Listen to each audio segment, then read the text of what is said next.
Bonsoir à tous et soyez les bienvenus si vous nous rejoignez tout de suite à l'essentiel de l'actualité de ce lundi 3 octobre.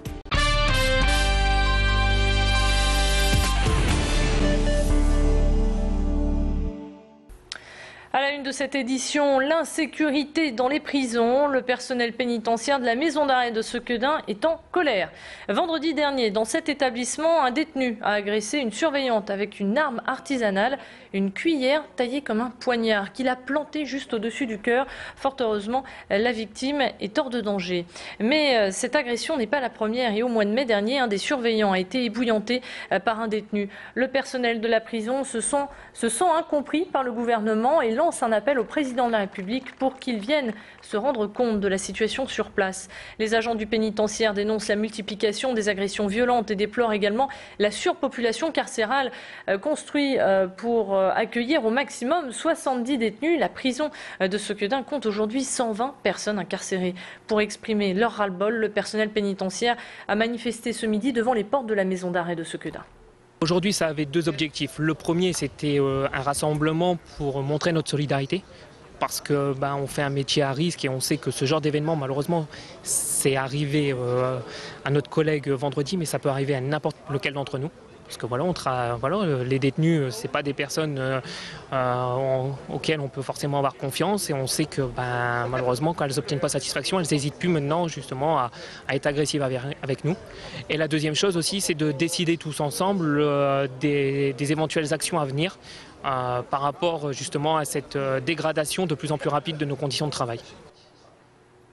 Dans le reste de l'actualité en politique, c'est un choc pour les centristes. Jean-Louis Borloo jette l'éponge. Il ne se présentera pas au présidentiel 2012. Hier soir sur TF1, il a déclaré qu'il ne voulait pas ajouter de la confusion à la confusion dans des temps déjà suffisamment troublés. Pour lui, la dynamique des centres n'est pas suffisante pour aller au second tour des présidentielles. Olivier Henno, le maire de Saint-André-les-Lys, affilié au MoDem, s'est dit surpris de cette annonce si précoce, mais pense que la décision prise est la bonne pour éviter tout simplement aux électeurs de se disperser le jour des élections. Et selon lui, Jean-Louis Borloo paie ainsi le fait d'avoir été dans le gouvernement de Nicolas Sarkozy. Il s'explique au micro de Pierre Beauvillain. Jean-Louis Borloo s'était positionné pour être Premier ministre de Nicolas Sarkozy et pour donner une inflexion au quinquennat. Il a partagé une bonne part des décisions du quinquennat de Nicolas Sarkozy, et par exemple des lois symboliques comme la loi TEPA. Et donc, il avait des difficultés à rassembler pour proposer une alternative à Nicolas Sarkozy en 2012. Et dans les autres classes politiques, les réactions sont nombreuses. François Hollande pense que cette décision est peut-être due à une pression de la part de l'Élysée. La droite, elle a jugé sage la décision de Jean-Louis Borloo. Quant à son principal adversaire, François Bayrou, il s'est pour le moment refusé à tout commentaire. On enchaîne avec le sport. Le LOSC met fin à une série de matchs nuls. Hier, sous un grand soleil, les Lillois ont battu Rennes 2-0. D'entrée de jeu, les nordistes ont montré leur agressivité avec un but de Moussasso à la 7e minute. Et ils ont tenu les rênes du match avec un second but signé Florent Balmont. C'est donc un grand soulagement pour les champions de France en titre. Avec cette victoire, Lille remonte à la 5e place au classement général. Lille-Rennes, un match à revoir ce soir sur notre antenne. Et puis en hockey sur gazon, le LMHC a battu le Touquet 4-1. En troisième journée de championnat de France Élite Homme. Le club est donc en tête de sa poule avec 9 points, le tout devant Lyon qui en possède 6. Pour l'entraîneur Frédéric Soyer, même si l'effectif a été réduit, il est tout à fait satisfait de ce début de saison. Et du côté des spectateurs, eh bien, eux aussi, ils sont très confiants. Pour preuve, voici ces réactions recueillies par Pierre Beauvillain. Ravi du début de saison parce que c'est une équipe jeune et on est très content des très bons résultats qui sont faits jusqu'à présent. Qui continue comme ça.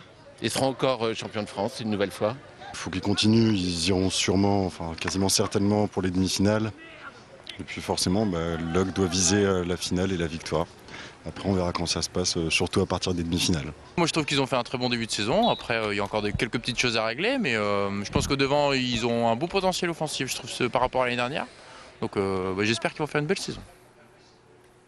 On poursuit à présent avec une très jolie image, 2 jolis jets d'eau pour accueillir le premier avion de la compagnie espagnole Vueling sur le sol lillois. C'est une tradition à l'aéroport de l'Équin. Le premier avion en provenance de Toulouse a donc atterri ce matin. Cette liaison vers Toulouse au départ de Lille sera opérée tous les jours, sauf le samedi, départ 14h05, arrivée 15h35 et toujours à des tarifs très attractifs. Et les premiers voyageurs sont très satisfaits de cette nouvelle liaison.